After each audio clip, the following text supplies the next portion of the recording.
네, 생성형 인공지능을 필두로 글로벌 반도체 기업들의 패권 전쟁이 한창이죠. 각국 정부는 이런 반도체 기업들을 자국으로 모시기 위한 보조금으로 경쟁에 화력을 더하고 있는데요. 미국이 자국 반도체 기업인 인텔에 보조금을 지원을 하기로 했는데 이게 몰아주기라는 말이 나올 정도로 큰 규모입니다. 경쟁사들에는 어떤 영향을 미칠지 김대우 경제학 박사와 살펴보겠습니다. 박사님 안녕하세요. 네, 반갑습니다. 역시 좀 팔이 안으로 굽습니다. 반도체 지원법이 2022년에 제정됐는데 이후에 최대 보조금을 인텔이 준다면서요? 예, 보조금 규모가 무려 195억 달러입니다. 예, 직접적으로 주는 보조금 또 대출 뭐 이런 것들이 있는데요. 어쨌든 미국 정부가 역대 한 기업을 대상으로 지원금을 준 그 규모로서는 사상 최대 규모입니다. 이게 참고차 말씀드리면 195억 달러가 26조 원 정도 됩니다. 한화로. 네, 그게 이제 현재 다른 업체들과 비교를 좀 해보면요. 반도체 칩스법에 따라서 미국에 공장을 지으면 보조금을 주도록 되어 있는데 현재 삼성전자나 TSMC는 확정 발표되지는 않았습니다. 언론 보도입니다. 언론 보도만을 놓고 볼 때 TSMC에 비해서는 거의 뭐 4배까지 올라가는 지금 그런 수준이죠. 뭐 그중에는 순보조금과 대출이 분리될 수도 있습니다만 어림잡아서 그렇게 볼 수 있다 이런 얘기입니다. 자, 문제는 이렇게 보조금을 주는 것은 좋은데 한 기업에 몰아줬을 때 그 기업의 경쟁력이 다른 데보다 또 한꺼번에 더 빨리 커지면 상대적으로 다른 기업들은 좀 박탈감 또 상대적 위축 이런 거 될 수 있지 않느냐 하는 그런 의미에서 특히 주목을 끌고 있는데요. 보통 보조금은 좀 못하는 회사들한테 주는 거잖아요. 보조하는 그렇습니다. 서브시디어리라는 것은 좀 약한 자들. 그런데 인텔이 어떤 것입니까? 인텔은 세계 최대의 반도체 회사입니다. 반도체가 여기서 시작됐고 지금도 세계 최대예요. 지금 인텔이 시가총액에서는 주가 폭등으로 해서 상당히 큰 기업 1등으로 올랐었지만 반도체 중에서는 그러나 CPU라든지 모든 반도체를 통으로 놓고 보면 여전히 인텔은 세계 막강한 1등이거든요. 인텔이란 이 회사의 브랜드, 회사가 왜 인텔일까? 자, 이 대목, 회사 브랜드를 살펴보면 회사의 역사와 회사가 갖고 있는 비전 이런 것을 알 수 있기 때문에 상당히 유용하다고 볼 수 있는데요. 원래 반도체는 반도체 아버지라고 불리는 쇼클리 박사가 만들었습니다. 이 쇼클리 박사가 그 쇼클리 연구소라는 데 데리고 있으면 트랜지스타를 개발하는데 거기에 이 고든 무어라든지 로버트 노이스라든지 이 분들이 인텔의 창업주인데 대학 졸업하고 원래 쇼클리 반도체에 들어가서 연구원으로 있었어요. 근데 쇼클리 그 박사가 너무 무서워서 일 잘못하면 혼내고 막 이러니까 여기서 8명이 똘똘한 8명이 반란을 일으켰어요. 한꺼번에 회사 뛰쳐나와서 페어차일드를 거쳐서 인텔이라는 회사를 1968년에 세웁니다. 원래 쇼클리 반도체는 물건 파는 그런 관심이 없고 새로운 기술 개발 이런 쪽이었는데 이 8명의 반란자, 쇼클리 박사는 이들을 8명의 배신자라고 그러죠. 그런 고든무어나 로버트 노이스 등이 만든 인텔은 이제 제품을 만들어서 본격적으로 팔기 시작을 하는데 원래 이름은 노이스 무어였습니다. 왜냐하면 노이스란 사람하고 무어가 출범했으니까요. 그런데 노이스란 말이 N-O-I-S-E 이렇게 S가 Z 발음으로도 그 발음이 날 수가 있지 않습니까? 노이즈 무어라고 발음하는 사람들이 많았어요. 그런데 이 회사가 초기에 좀 시끄러웠습니다. 사명 따라가네요. 그러니까 우리말대로 하면 말썽 많은 무어 이렇게 된 거죠. 그래서 이거 이름이 안 좋다. 그래서 이름을 인텔로 바꾸었는데 인텔이란 말은 인테그레이트, 모두를 통합하다. 자, 그다음에 뒤에 있는 그 말은 일렉트로닉스에서 텔자를 따왔거든요. 그러니까 모든 전자를 다 통합하겠다. 이름 그대로 인텔은 약 한 50년 동안 전 세계 반도체를 평정을 해왔습니다. 그러다가요, 메모리 부분을 포기해버립니다. 왜냐하면 메모리에서는 돈이 별로 안 남으니까 그게 투자 비용 대비 수익률이 비메모리 시스템 쪽은 엄청나게 높고 CPU는 엄청나게 높은데 메모리는 많이 생산해도 돈이 별로 안 남거든요. 그 포기한 메모리를 누가 가져왔느냐? 일본이 가져간 겁니다. 그러니까 종합 반도체 회사를 하다가 포기한 게 언제쯤이에요, 목사님? 그게 1970년대 후반요. 그게 그때 일본으로 갔군요. 예, 일본으로 가서 일본 반도체가 아주 폭풍 성장을 했는데 미국에서는 그 당시에 그 유일하게 하나 마이크론이라는 회사, 이 회사만 이제 마지막 남아서 메모리를 했는데 그때 엄청나게 경쟁을 벌이다가 미국의 관세 폭탄 등에 의해서 일본 회사가 휘청할 때 그때 삼성의 이병철 회장이 이것은 한국이 해야 되겠다 그러고 그 메모리를 가져온 거예요. 국제적인 변화의 기류를 잘 잡았고 또 삼성이 가져와서 그 기술 개발을 인텔 못지않게 빠른 속도로 해가는 바람에 한국이 메모리에서 세계 1위로 우뚝 서게 된 것입니다. 자, 그런데 이제 여기 인텔에다가 돈을 이렇게 정부 차원에서 엄청나게 몰아주면 더더군다나 인텔이요. 지금 세우고 있는 공장이 대부분 파운드리 공장이에요. 근데 삼성이 지금 그 메모리는 거의 국제적으로 한계에 찼다고 해서 파운드리 쪽을 키워서 TSMC를 잡자. 그렇죠. 이게 삼성의 구상이지 않습니까? 근데 인텔이 우리도 파운드리 하겠다. 원래 인텔은 파운드리 하지 않았어요. 근데 파운드리로 이제 뛰쳐 들어오는데 정부가 여기 보조금을 대주는 겁니다. 그러면 인텔의 파운드리가 만약에 빨리 성장한다면 삼성의 전략에 큰 차질이 빚어질 수도 있는 것이거든요. 실제로 지난달에 그 인텔도 파운드리 행사에서 잡겠다라고 노골적으로 말을 하지 않았습니까? 그렇습니다. 파운드리 공장을 이제 본격적으로 완공 막 해 나가고 있는데요. 거기서 겔싱어 인텔 회장이 구체적으로 우리 이제 삼성 잡을 거야. 연도까지 제시를 했습니다. 삼성 파운드리를 잡겠다는 이런 얘기입니다. 그러니까 인텔이 지금 가장 잘하는 것은 CPU예요. CPU는 지금 독보적이고 다른 경쟁자가 없어요. 그런데 이제 예를 들면 지금 엔비디아가 만드는 GPU 있지 않습니까? 엔비디아는 설계하거든요. 그 GPU를 TSMC의 하청을 맺혀서 TSMC가 생산하지 않습니까? 그게 바로 파운드리라고요. 그래서 인텔이 파운드리를 만든다는 얘기는 엔비디아에 설계된 GPU를 만들겠다. 인텔이 만들겠다는 뜻이에요. 그런데 지금 삼성은 우리 아주 여러 가지 어떤 이 중차대한 계획을 갖고 있는 게 바로 삼성전자가 GPU 생산을 해야 삼성이 본격적으로 클 수가 있어요. HBM 물론 중요하지만 그건 어디까지나 인공지능의 부속품이에요. 그러니까 HBM을 하냐 안 하냐는 것은 삼성전자로서는 큰 빅딜이 아니에요. 삼성전자가 파운드리를 통해서 전 세계에서 생산되는 그러니까 엔비디아뿐만이 아니라 AMD 같은 데서 GPU 설계를 하면 삼성전자가 파운드리에서 그것을 생산해 줄 때 그때 삼성전자의 미래가 활짝 열린다. 그게 본진이군요. 그렇습니다. 네. 그런데 이것을 인텔이 정부 보조금을 가지고 하겠다 이러니까 이번 보조금은 바로 첫 번째 삼성전자 파운드리 따라잡기 또는 좀 나쁘게 하면 삼성전자 파운드리 때려잡기 이렇게 볼 수가 있고요. 두 번째는 이 보조금을 주면서 이 미국 정부의 조건 중국에는 절대 투자하지 마. 인텔이 자기의 낸드 플래시 사업부를 재작년에 한국의 SK 하이닉스에 팔지 않았습니까? 그때부터 큰 그림이 있었던 거죠. 그리고 지금 밤새 나온 뉴스에 의하면 미국이 반도체 장비 중고 서비스도 금지하겠다. 중국을 향하는. 예.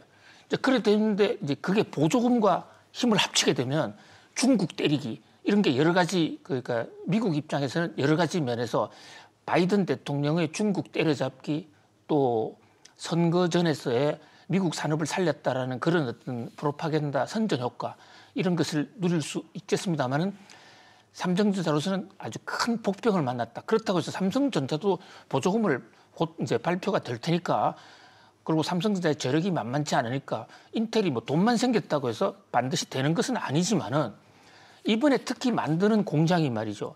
1.4나노 세계 최초라고는 ASML에서 극자외선 노광 장비 그것을 삼성보다도 인텔에 먼저 주지 않았습니까? 그걸 배치해서 생산하겠다는 겁니다. 삼성으로서는 하나의 도전이다 이렇게 볼 수가 있죠. 이렇게 뭐 아메리카 원팀으로 똘똘 뭉쳐서 하니까 정말 이길 여력이 있나 싶기는 한데 특히나 이번에 인텔과 마이크로소프트 간의 협력이 또 심상치가 않잖아요.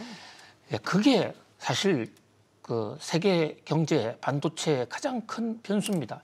사실요 세계 반도체 시장과 컴퓨터 시장은 2000년대에 그 애플이 본격적으로 나오기 전까지만 하더라도 약 30년 동안 60년대, 70년대, 80년대, 90년대까지 약 만으로 35년 정도 윈텔 동맹이 세계를 평정을 해왔습니다. 자, 윈텔 동맹이라면 윈은 윈도우는 마이크로소프트예요. 그 다음에 텔은 인텔이거든요. 그러니까 인텔은 반도체를 생산하는데 이 윈도우는 그 생산된 반도체를 가지고 서버를 만들어가지고 서비스를 하고 소프트웨어를 만드는 곳 아닙니까? 그런데 이 두 회사가 동맹을 하게 되면요. 인텔은 반도체를 생산할 때부터 아예 윈도우라는 그러니까 마이크로소프트에 필요한 사양으로 만들어주는 겁니다. 그 다음에 또 윈도우도 프로그램을 개발할 때 추가적으로 프로그램을 개발한다 이러면 인텔의 반도체 특성에 맞게 개발하는 겁니다. 그러면 마이크로소프트와 인텔이 아닌 자들은 기존에 있는 제품 다 버려야 되고요. 그 윈텔 동맹의 표준에 다 맞춰야 됩니다. 그거 따라오기를 35년 세계를 평정했던 겁니다. 산업시장에서 표준화 장악하는 게 제일 중요한 거 아니겠습니까? 예, 표준화도요. 그냥 표준화는 글로벌 스탠다드만 만드는 건데 이것은 물량까지도 독점하고 있었기 때문에 문자 그대로 그 완전히 그 블랙홀이었죠. 윈도우 그러니까 마이크로소프트 윈도우와 인텔이 아니면 아무것도 할 수 없는 거기서 좀 살아남으면 거기에 납품하거나 그거 뺏기는 수밖에 없었습니다. 그런데 특히 이제 애플이 나오면서 2000년대 이후에 시장이 완전히 판도가 변하는데 지금 마이크로소프트가 다시 애플을 꺾고 1등으로 시가총액 1등으로 부상하지 않았습니까? 인공지능 시대에도 이제 마이크로소프트가 지금 인공지능에 사람들이 좀 혼선을 빚는 것 중에 하나가 인공지능의 주도자가 윈도우라고 생각하는 분이 있는데 절대 아닙니다. 그것은. 주도자는 마이크로소프트나 구글 같은 회사가 인공지능을 개발하고 있는 거예요. 그런데 그 인공지능에 들어가는 부품 중에 GPU를 엔비디아가 공급하고 있는데 지금 독점 공급이기 때문에 지금 주가가 폭등하고 있는 것인데 만약에 다른 데서 만들어낸다고 그러면 그 독점 체제는 금방 깨질 수가 있죠. 그런데 최근에 지금 컴퓨터 그래픽에 나오지만 사티아 나델라가 마이크로소프트 CEO지 않습니까? 저분이 오픈 AI와 함께 오픈 AI가 지금 마이크로소프트 자회사는 마찬가지예요. 그것을 자기 동맹군으로 넣어가지고 MS하고 파트너십. 그러니까 과거에는 윈텔 동맹이었는데 이번에는 오인텔 동맹이 되는 겁니다. 오픈 AI가 껴서. 네. 네. 오기사를 뺏긴 것 같아요. 오인텔. 자, 거기다가 또 하나 더 들어가는 게 ASML이라는 회사. 그 극자회선 그 노광 장비 만드는 회사도 마이크로소프트에 밀어준다. 거기다가 바이든까지 나섰다. 자, 바이든 대통령은 지금 난리 났습니다. 애리조나까지 갔어요. 애리조나가 이 경합지잖아요.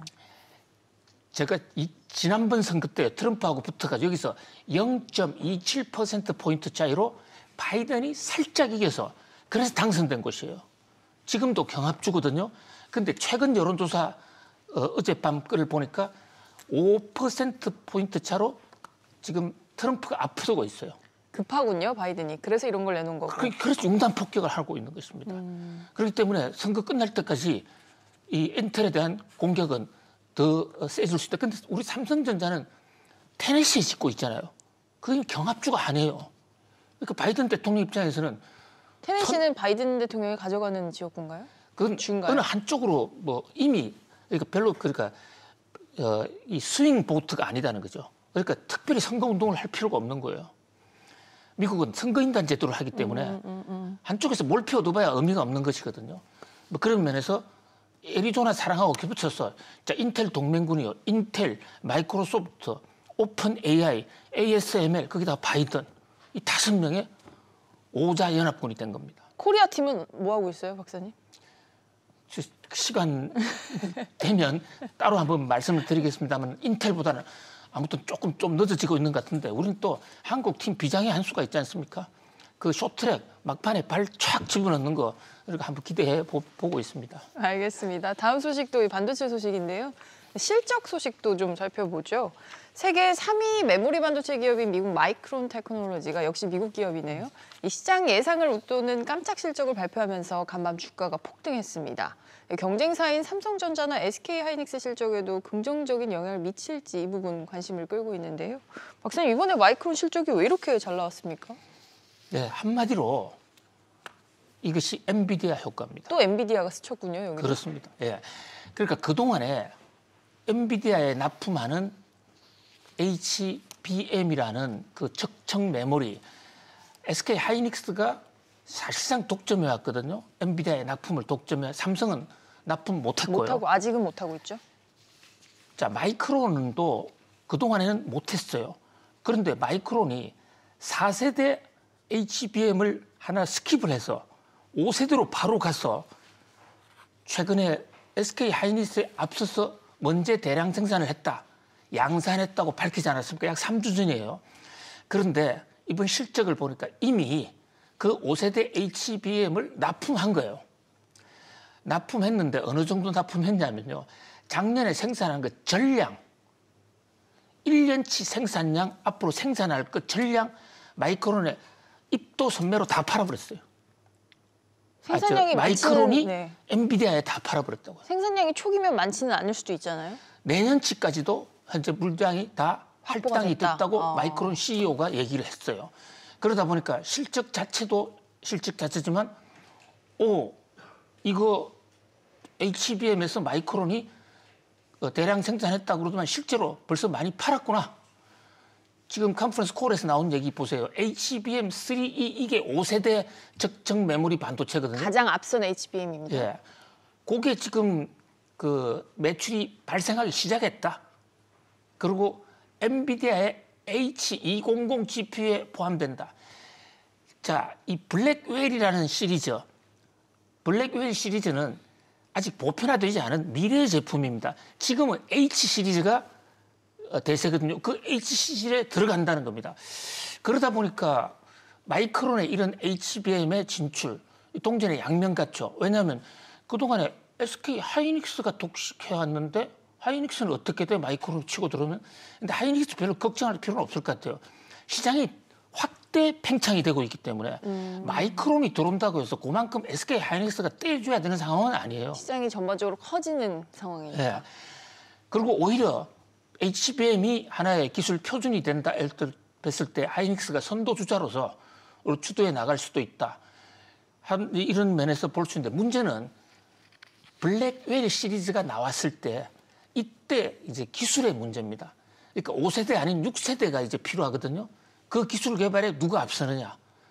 SK 하이닉스가 앞서주기를 간절히 바라는데 만약에 마이크론이 또 한 단계 더 뛰어가지고 6세대로 가버린다. 이랬을 때는 시장의 판도를 좌우할 수 있다. 한마디로 한 치 앞을 알 수 없는 그런 지금 경쟁이 벌어지고 있는 거죠. 지금까지 상황은 SK 하이닉스가요. 남들이 아무도 보지 않을 때 그것은 정말 경영의 신의 한 수로 볼 수가 있죠. 그러니까 그 어려운 적자 회사를 인수해서 최태원 회장이 주위의 반대에도 불구하고 회사를 인수해서 또 인공지능까지 내다봤는지 여러 가지 예측을 했는지 이렇게 선두주자가 됐다. 사실 SK 하이닉스가 원래 3등이었거든요. 마이크론보다 매출이 더 낮았습니다. 근데 2등으로 되더니 지금 HBM에서 1등으로 올라섰다. 이것은 우리의 기회다 이렇게 볼 수 있겠습니다.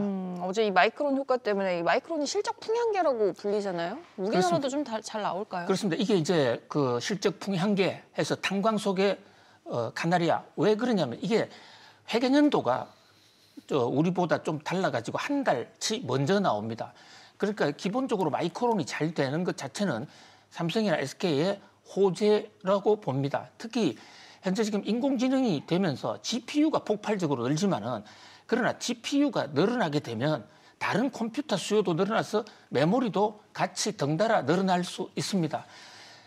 문제는 삼성전자도 이제 HBM에 뛰어들었는데 과연 여기서 이 HBM 3파전 여기서 누가 신기술을 선점하느냐 이것이 아주 관전 포인트다 이렇게 볼 수 있겠습니다. 최근 젠슨왕 CEO 행보 보면 삼성전자도 곧 HBM을 엔비디아에 탑재할 수 있을 것도 같아요. 그래서 황제 폐하에 윤허가 떨어졌다는 얘기가 있어요. 젠슨왕을 말씀하시는 거죠? 예, 젠슨왕이라는 엔비디아의 젠슨왕이 삼성전자 부스에 와가지고 젠슨 어프루브드 이게 뭐를 어프루브 했는지는 모르겠는데 왼쪽에 이렇게 삼성 제품이거든요. HBM 3E, 12H, 12단으로 쌓아 올렸다는 겁니다. 저게 적청으로서는 또 상당히 높은 거예요. 그러다 보니까 인정했다는 얘기인지 승인했다는 얘기인지 어쨌든 엔비디아에 곧 납품이 가능할 것으로 기대가 되는데 안타까운 것이 있죠. 원래 엔비디아가 삼성에 와서 형님 좀 파세요. 이게 불과 2, 3년 전까지의 패턴이었는데 이게 역전이 되어버렸지 않습니까? 또 재역전할 날이 있지 않을까 한번 기대해 봅니다. 그렇죠. 판은 또 계속 발빠르게 바뀌니까요. 또 상황이 또 뒤집힐 수도 있을 것 같습니다. 가속기를 또 내놓는다는 이야기도 있고요. 인공지능 가속기 얘기는 기회가 되면 저희가 또 자세하게 정리를 해드리도록 하겠습니다. 네, 저희가 준비한 소식은 여기까지고요. 박사님 오늘도 잘 들었습니다. 감사합니다. 감사합니다.